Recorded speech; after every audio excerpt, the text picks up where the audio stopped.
Isang linggo na ang lumipas. Tahimik na nakaupo si Junho habang dahan-dahan niyang ipinapasok ang kanyang kamay sa pouch. Sa sandaling iyon, muling sumagi sa kanyang isipan ang sinabi ni Mardona, na ang sinumang may hawak ng pouch na iyon ay kinaiinggitan ng iba. Ang pouch daw na iyon ay may kakayahang magbigay ng isang bagay na nais o kinakailangan, basta't ito ay minsan nang nahawakan noon. Pinikit ni Junho ang kanyang mga mata at sinubukang subukan ang ideyang nabuo sa kanyang isipan. Kung tama ang kanyang hinala, makukuha niya ang kanyang hinahanap. Unti-unting bumalik sa kanyang alaala ang isang tagpo, ang harap ng kanilang bahay. Parang muling nabuhay ang eksenang iyon sa kanyang isip. Nakita niya ang sarili na papalapit sa pinto, saka iyon binuksan. Sa loob, natanong niya ang isang mesa kung saan nakapatong ang ilang libro. Isa sa mga iyon ang agad niyang pinagtutunan ng pansin, isang librong kulay pula na nakalagay sa unahan. Iyon ang nais niyang makuha. Sa kanyang pakiramdam, tila nahawakan niya ito. Doon niya napagtanto na gumagana ang kanyang ideya. Dahan-dahan siyang napangiti. Lalo pang lumawak ang ngiti niya nang ilabas niya ang isang libro mula sa loob ng pouch, ang mismong librong iniisip niya kanina. Hindi niya napigil ang mapabulalas. Sa wakas, makakapaghanda na siya sa mga darating. Kinabukasan, habang unti-unting sumisikat ang araw, kinukusot ni Junho ang kanyang mga mata.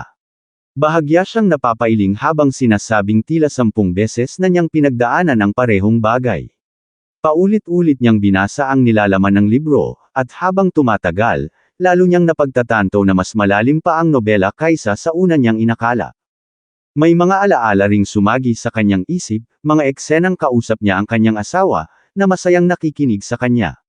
Napangiti siya ng bahagya, ngunit mabilis ding nawala ang ngiting iyon. Sa kabuuan, napagtanto niya na ang kwento ay nagaganap sa mundong nilikha ng Divine Mother at Father, kasama ang kanilang anak na si Lady Miriam. Dito nagsimula ang pagbagsak ng lahat. Umibig si Miriam sa isang tao, isa sa mga nilikha ng kanyang mga magulang. Dahil dito, pinigilan siya ng mga ito. Ngunit sa halip na sumunod, lumaban si Miriam at humingi ng tulong sa isang Diyos mula sa ibang mundo. Hindi inaasahan, ginamit ng Diyos na iyon ang pagkakataon. Nagpadala ito ng mga halimaw upang salakayin ang mundo. Doon nagsimula ang malawakang pagkawasak. Sa huli, ang ama ang tila naging pinakahuling boss. Siya marahil ang pangunahing may sala sa lahat ng nangyari. Sa nobelang iyon, si Garth ang bida, at siya rin ang pinakamalaking biktima ng kwento. Dumaan siya sa walang katapusang paghihirap bago tuluyang bumagsak. Ang kabuuan ng kwento ay isang trahedya, na naglalarawan ng desperadong pakikibaka at paghihiganti ni Garth matapos mawala si Loss. Ayon sa kwento, sa mismong araw na dumating si Junho sa mundong iyon, pinatay si Luz ng klapong K9. Doon nagsimula ang matinding galit ni Garth sa mga demonyo. Dahil sa pagkabulag ng paghihiganti, gumawa si Garth ng isang ipinagbabawal na bagay, kumain siya ng mga demonyo. Sa halip na protektahan ang mga tao bilang isang demon hunter, nakatuon lamang siya sa pagpatay sa mga demonyo, na nagdulot ng maraming hindi kinakailangang pagkamatay ng mga inosente. Dahil dito, naging kalaban niya si Balder at ang iba pang demon hunter sa lungsod. Sa puntong iyon, napagtanto na wala ng ibang posibleng kahihinatnan. Kalaunan, kinilala ni Balder si Garth bilang isang demonyo, at para kay Kaphar, isang tagapagtanggol ng lungsod, hindi niya maaaring pabayaan ito. Hindi siya maaaring manatiling nakaupo habang patuloy na lumalala ang sitwasyon. Ngunit kahit pa nakapatay sila ng napakaraming demonyo, hindi pa rin nila napigilan ang pagbagsak ng lungsod. At doon nagsimula ang pinakamalaking trahedya. Isang araw bago ang katapusan, ang tanging pag-asa ng sangkatauhan ay ang mga demon hunter. Ngunit isa-isa silang namatay ng walang saysay. Matapos masaksihan ang lahat ng iyon, nawalan na ng pag-asa si Garth at tuluyang sumuko.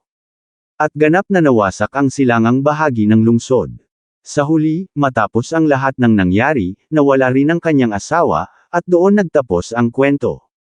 Napabuntong hininga si Junho. Para sa kanya, napakahirap tanggapin ang lahat ng iyon. Sa huli, napagpasyahan ni Junho na siya mismo ang kikilos upang pigilan ang mangyayari. Habang binubuklat niya ang mga pahina, patuloy siyang nag-iisip. Sa kasalukuyan, nasa unang bahagi pa lamang siya ng kwento. May natitira pang 1 taon at kalahati bago tuluyang dumating ang katapusan. Ayon sa takbo ng nobela, magsisimulang lumitaw ang mga elite demon sa pagitan ng lungsod at ng pader. Dahil dito, magiging mahirap ang komunikasyon, at unti-unting dadami ang mga demonyo sa loob mismo ng lungsod. Ngunit may mga bagay na hindi niya maunawaan. Ayon sa nobela, ang mga demonyo ay nagmumula sa labas, marahil ay mula sa Doll Father. Kung ganoon, saan nagmumula ang mga demonyong bigla na lamang lumilitaw sa loob ng lungsod? Ibig bang sabihin ay kaya nilang makapasok ng palihim? Mas lalo pa siyang nalito sa isa pang bagay, ang pagbagsak ng lungsod sa loob lamang ng isang taon. Bakit sabay-sabay ang pag-atake ng mga ito? Kung tunay nilang layunin ang pagpuksa sa sangkatauhan, hindi ba mas magiging epektibo kung unti-unti nilang paihinain ang mga tao kaysa sa isang biglaang pagsalakay? Halos mapahawak si Junho sa kanyang ulo sa kakaisip. Kung pagsasamahin niya ang lahat ng Demon Hunter mula sa kwento, mas magiging madali sana ang pagpatay sa mga demonyo. At dahil alam na niya ang mga mangyayari, naniniwala siyang may posibilidad na mabago ang takbo ng kapalaran. Ngunit alam din niyang kung kikilos siya ng padalos-dalos, maaaring mas lalo lamang magulo ang daloy ng mga pangyayari. Sa ngayon, may isa siyang bagay na mas nais gawin. Kailangan niyang makita ang kanyang maliit na anghel. Muli niyang ipinasok ang kanyang kamay sa pouch, at bakas sa kanyang mukha ang saya nang makuha niya ang nais. Kaagad niyang binuksan ang pinto ng kanyang silid at lumabas. Sa labas, gulat na napatingin sa kanya sina Garth, Loss, at Mardona. Ngumiti si Junho at humingi ng paumanhin sa paghihintay nila. Napabuntong hininga si Garth at sinabi na malapit na raw siyang sumuko at mamatay sa pagod. Si Mardona naman ay agad na humiling ng pahinga, sinasabing ayaw na niya sa walang katapusang tray at plato. Samantala, si Loss ay mabilis na yamakap sa binti ni Junho, nagmamakaawang nagtatanong kung nasaan na ang mga coins. Hindi raw ba talaga siya makakakuha mula sa pouch? Mahinahon na sumagot si Junho na wala siyang nakuha na coins, ngunit may naisip siyang paraan upang kumita sila. Agad na tumayo si Loss, bakas ang pananabik at pagtataka. Paulit-ulit niyang tinanong kung ano iyon, at may ngiti pa siyang nagsabing sana ay malaki ang kikitain nila. Hindi agad sumagot si Junho. Sa halip, lumingon siya sa kinaroroonan ni Balder, na buhat si Aiong. Paglapit pa lamang niya, agad siyang may isinubos sa bibig ni Aiong, isang pacifier. Halatang nagustuhan iyon ng bata. Matapos iyon, tinanong ni Junho si Balder kung interesado itong makipagtulungan sa kanya.